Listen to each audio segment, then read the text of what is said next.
kembali ke manhaj Ahlus Sunnah. Nah, sebelumnya mungkin kita sebagian baru kenal. Saya berasal dari Sumatera Barat. Saya ngaji ke ulama-ulama di sana, di surau-surau dulu. Jadi awalnya saya nggak nyantri, nyantrinya ngalong, ngaji di surau-surau gitu ya. Dan itu asik sekali. Pindah tempat, kalau kita di langgar gitu ya, pindah langgar. Cuma dulu ngajinya masih pakai kitab, nggak nguping. Jadi kami dulu ngajinya pakai kitab apa gitu. Bahkan Quran itu dulu bersanad. Kami ngaji Quran itu dikasih ijazahnya, sehingga kita tahu Quran kita benar-benar sama dengan Quran Nabi itu dari sanad. Garansi bahwa Quran saya sama dengan Quran Nabi, saya harus punya silsilah guru yang bersumber dari Nabi Sallallahu Alaihi Wasallam. Lalu ketika saya mulai remaja, mulailah ikut aliran macam-macam. Ya, pindah aliran Pak. Jadi kalau orang hijrah dari maksiat ke taat, saya enggak.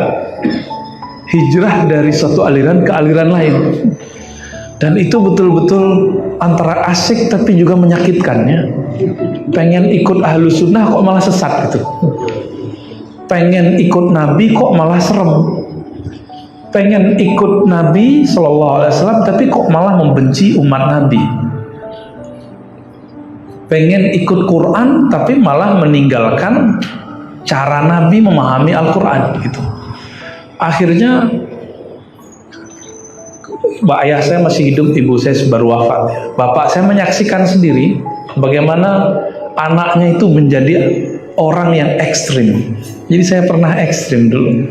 Ya, dulu kita di sekolah, anak remaja jenggotnya udah banyak belum Pak?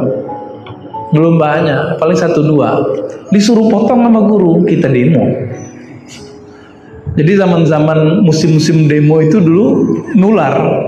Dan saya provokatornya dengan kawan-kawannya, ayo kita demo aja. Cuma karena jenggot 3 helai, kami demo guru dan kami bentak-bentak guru di sekolah. Tapi lama-lama kita mikir, ini kayaknya ada yang gak bener nih ya. Kok cuma mau membela satu sunnah, kami kemudian meninggalkan sunnah yang lain. Sunnah jenggot itu bagus, tapi kemudian saya meninggalkan sunnah menghormati orang tua, guru. Dulu kami bela-belain kalau sekolah itu celananya saya gulung Mbak. Dikata-katain lagi sama guru, bukan dikatain sih, yang rapi nak gitu. Kita nganggapnya guru gitu, wah guru kita liberal nih, padahal guru kita nggak liberal. Akhirnya bentrok lagi, ketengkar lagi, sampai kemudian saya dianggap sesat di situ, di sekolah itu. Belum tahu Pak, karena saya itu buat halaqah dari masih remaja udah punya halaqah. Anak-anak ikut halaqah ini ada yang main pulang ke rumah. Sebelum dia pulang ke rumah saya, pembina asramanya bilang, mau ke mana? Mau ke rumah Ar-Razi Pak. Kamu tahu nggak Ar-Razi itu sesat? Jangan ke sono. Oh, dia kaget karena anak ini polos. Dia tetap datang ke rumah ngelaporin ke bapak saya. Itu kakak kita dibilang sesat Pak gitu. Wah, bapak saya marah Pak. Saya udah minta pindah 1 semester lalu, tapi nggak dikasih. Dulu masih jauh ya. Akhirnya ketika saya bilang minta pindah lagi, baru dikasih. Kenapa? Anakku dianggap sesat di sini. Ya udah aku pindahin ke sekolah yang anggap sesat. Terus dulu itu juara 1 Pak, juara 1, juara 2, juara 3. Nggak pernah juara 3 tuh, selalu juara 1, 2. Tapi di sekolah saya itu sekolah negeri, ada jurusan agamanya yang diinapkan, yang disantrikan, pakai baca kitab, ya. Tapi beda ya, pesantren dengan dulu namanya MAK, dengan MAK, pesantren itu ada kiainya, MAK nggak ada kiainya. Sehingga kami ini santri-santri plat merah ini lagi nyari siapa yang mau jadi qudwah. Dicari-carilah, nggak ada di sekolah. Padahal ada kiai yang pelat merah juga. Akhirnya nyari guru, pindah aliran lagi, udah begitu terus. Betapa terombang-ambingnya, puncaknya saya capek. Semuanya ngaku sunnah. Semua kelompok ngaku sunnah. Ya, kelompok ini ngaku sunnah, ini sunnah. Ada stres, untung nggak gila aja ya. Karena jamaah kita di luar itu ada gila, karena dipusing mikirin sunnah. Saya teringat Kiai Wafiuddin yang dulu ikut kejadian 84 di Tanjung Priok. Itu kan dia salah satu yang selamat. Kawannya ada yang selamat tapi gila. Kan dikejar-kejar oleh intelijen dulu. Nah, beliau diselamatkan oleh salah satu ulama dari Tasik. Ditalkinkan zikir, dibimbing zikrullah, baru dia sehat, baru dia nyaman hidup itu. Saya juga sama. Saya ketemu guru, tapi nggak puas dengan berguru itu. Akhirnya saya sholat hajat. Ya Allah, aku butuh orang yang betul-betul mewarisi sunnah Rasulmu. Maka di situ saya nangis lama, sujud terlama. Saya ingatnya itu. Setelah itu nggak pernah sujud lama-lama lagi sampai sekarang. Sujud itu ya standar aja gitu ya. Tolong pertemukan aku dengan pewaris sunnah Rasul Sallallahu Alaihi Wasallam. Saya doa itu Pak, baru 5 tahun dikabulkan. Jadi tetap muter mencari apa yang orang sebut sunnah. Dan saya kecewa hampir dengan semua kelompok itu. Ya, walaupun mereka tetap semuanya ahlus sunnah, cuma mengklaim dirinya paling nyunnah itu yang paling berat ya. Bagi saya itu kemudian iklan kecap nih gitu. Sama kayak iklan kecap. 2004 saya ketemu, Allah izinkan bertemu salah satu ulama hadis yang karismatik di Indonesia, Allah yarham, sudah wafat, Syekh Ali Mustafa Yaqub. Kita sering dengar Kiai Ali Mustafa Yaqub, imam besar Istiqlal. Ya, jadi beliau adalah doa saya yang saya minta 5 tahun sebelumnya. Maka dulu ada beasiswa ke luar negeri, saya cancel. Sampai dulu orang Kementerian Agama di kampung saya datang ke rumah. Dia pimpinan panitia untuk ngirim ke luar negeri itu. Enak, nggak jadi berangkat ya? Ini dana sudah siap. Saya bilang saya di Jakarta aja Pak, udah ada ahli hadis yang saya cari. Dan alhamdulillah 4 bulan saya ngaji, itu rasanya udah sama kayak 5 tahun sesat kemarin itu. Bukan sesat juga ya, bolak-balik keluar gitu. 4 bulan ngaji sama beliau udah sama kayak gitu. Akhirnya kita teruskan sampai 4 tahun, dan saya mengabdi sampai 12 tahun. Nah, belajar dan mengajar di pesantren beliau ya.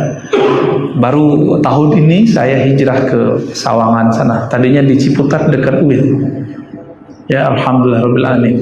Jadi kalau ada di antara Bapak teman dan hadir ini yang lagi mencari manhaj ahlus sunnah, nggak usah tersesat seperti saya Pak. Ya, nggak usah bingung kayak saya. Sekarang bingungnya beda lagi. Kalau dulu saya ikut aliran itu langsung, kalau sekarang terjebak di channel. Terjebak di channel YouTube ya, atau terjebak di channel TV kabel.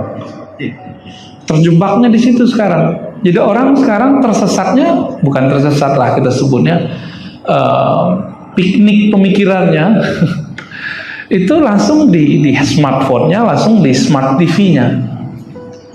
Beda dengan kami dulu, kami langsung masuk pindah begitu.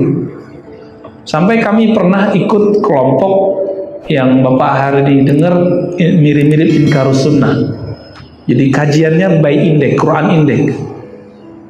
Wah, jadi kalau udah ngaji sama dia, semuanya menurutnya dari Quran. Lalu dia jarang pakai hadis.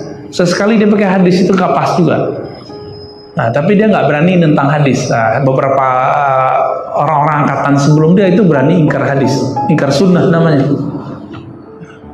Dulu kami ketika ikut ajaran itu, jadi kajiannya kajian tafsir indek. Ini hati-hati Pak, kalau punya anak, adik di kampus, ada kajian di sekitaran kampus, kajian tafsir indeks.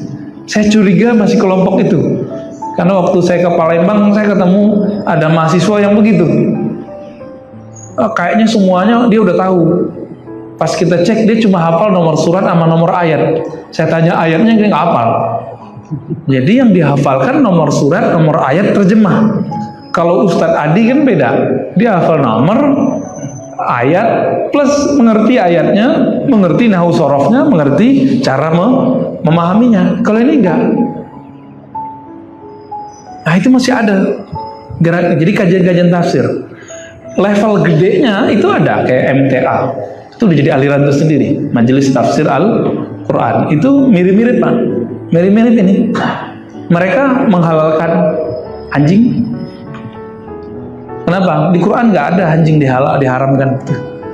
Ya, akibat tidak menggunakan sunnah. Jadi mereka nggak mau juga disebut hari ini ingkar sunnah, tapi mereka tidak menggunakan sunnah secara utuh. Dan sekarang banyak, ya, banyak sekali. Dulu siapa namanya yang pendakwah di Amerika itu Syamsuddin siapa yang orang Makassar itu? Syamsi Ali ya. Itu juga pernah konflik sama orang yang begitu. Pernah konflik Pak. Karena orang yang satu ini kata dia tidak mau menggunakan sunnah, tidak berani bilang ingkar terhadap sunnah, cuma dia nggak mau pakai sunnah. Bagi dia yang sahih cuma Quran.